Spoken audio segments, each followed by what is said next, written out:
Hello students, बेटा आज हम इंग्लिश का एक टॉपिक करने जा रहे हैं आर्टिकल्स। इंग्लिश ग्रामर में जो होते हैं आर्टिकल्स तीन होते हैं, ए, एन और द। ये जो है हमेशा नाउन के पहले आते हैं, बिफोर नाउन। आर्टिकल्स जैसे अ डॉग, अ मैन, कुछ भी है हम यूज करते हैं। अ बॉय, हमेशा एन एप्पल, एन एलिफेंट, हम जो है इसको नाउन के आगे यूज करते हैं। जो ए और एन होता है वो सिंगुलर, एक वचन के लिए यूज किया जाता है, जबकि द आर्टिकल जो है वो singular as well as plural दोनों के लिए यूज किया जाता है। हम शुरू से ही सुनते आए हैं कि एन का प्रयोग कहाँ करना है, जहां पे वाउल यूज हो। वाउल्स होते हैं ए, ई, आई, ओ, यू, पर ये बात ठीक नहीं है कि यहाँ पे वाउल यूज हो। वाउल साउंड यूज होना चाहिए, ना कि वाउल लेटर। वाउल लेटर या कोई और लेटर जो हमें वाउल साउंड की, वाउल लेटर्स की साउंड की आवाज दे। मतलब सीधा सा ये है कि अ, आई, ई, ऊ, ए, ओ, और ये आवाजें जो हमें वर्ड्स लेटर्स देते हैं उनकी आगे वी विल यूज एन।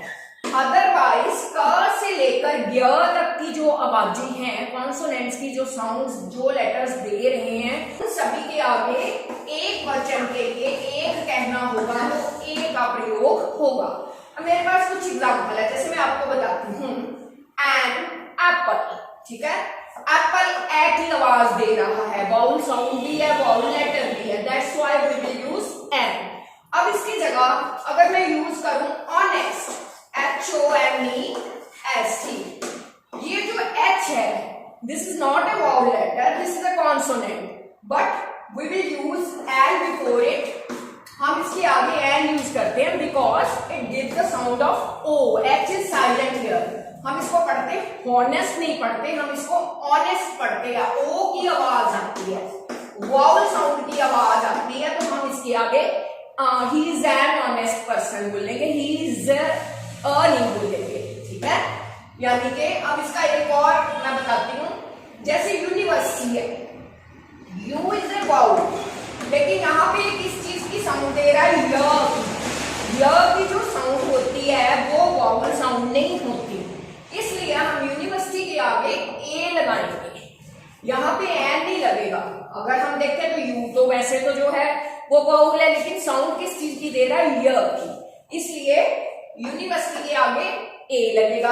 अब इसी तरह हो अम्ब्रेला, ठीक है, अम्ब्रेला भी यू से ही शुरू है, लेकिन ये हमें अ की साउंड दे रहा है। अ जो अ, आई, एह तक होते हैं हिंदी में हमारे, वो सारे स्वर होते हैं, वाउल्स होते हैं, वो साउंड आए तो उसके आगे हमने एन लगाना है। An umbrella, a university, an apple, an honest, ठीक है।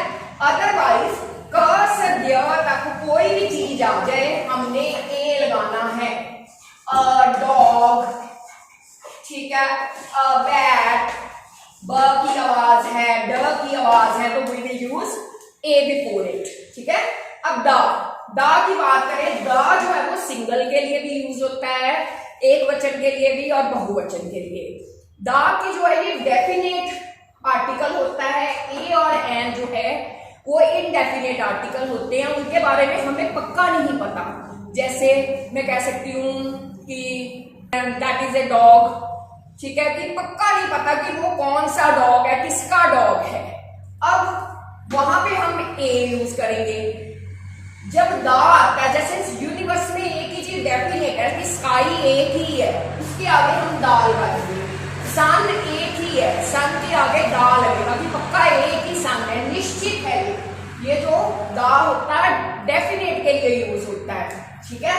अब द न्यू दिल्ली एक ही है, उसके लिए द यूज करेंगे, पर्टिकुलर चीज पता है।